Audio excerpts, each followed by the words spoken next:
The subject of elections, Lisa asked, paper ballots are the only safe way to get an honest election. What is being done as Texas leaders and in government to ensure that we have free and fair elections? What's honestly being done in government to ensure that's happening? Yeah, look, it's a good question. I'll say last couple of times I've voted in Houston, we got paper ballots, so we have moved in that direction. That's a new shift. Listen, when it comes to voter fraud, we're in a weird, almost holiday from history. Because the Democrats and the corrupt corporate media, their talking point is voter fraud doesn't exist. There's never been voter fraud. And anyone who says there is a tinfoil hat wearing conspiracy theory nut. And a racist. And a racist, because everyone's a racist. If you're not a socialist, you're a racist. That's their talking point. That's the one place they know how to go. And that's just bizarre. That ignores millennia of history. As long as we have had elections, there's been voter fraud. From like the first time the cavemen gathered to elect the Grand Poobah, somebody was stuffing a ballot box. Does anyone remember LBJ? And I've spent over 2 decades fighting to protect election integrity, fighting against voter fraud. When I was Solicitor General, I led a coalition of states before the U.S. Supreme Court defending photo ID laws. We won 6-3 in front of the U.S. Supreme Court, upholding the right to require a photo ID to vote. Now let me answer the broader question that wasn't in there, but it's a question a lot of people ask, which is how do we win in November with voter fraud? I understand that question.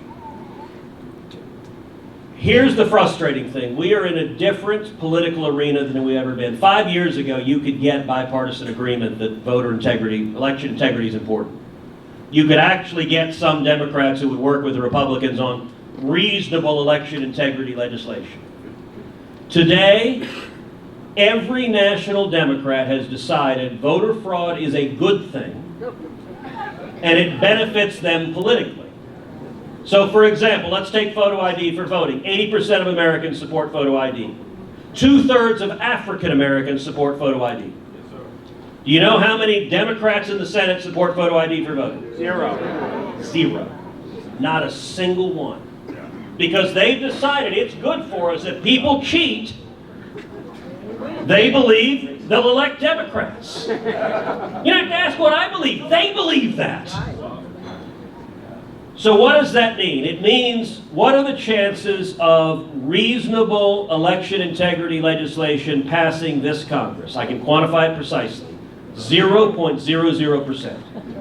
Nancy Pelosi and Chuck Schumer don't want to stop voter fraud. So Congress is not going to pass anything. Now, what does that mean state by state? It means red states, states like Texas, states like Georgia, can move forward and pass election integrity law. I'm glad we've seen those state legislatures leading and showing courage on that. They get immediately vilified, demonized, attacked for doing so. But it also means, and this is the part that none of us like, purple states and blue states. What are the chances that they pass reasonable election integrity law in the next year? 0.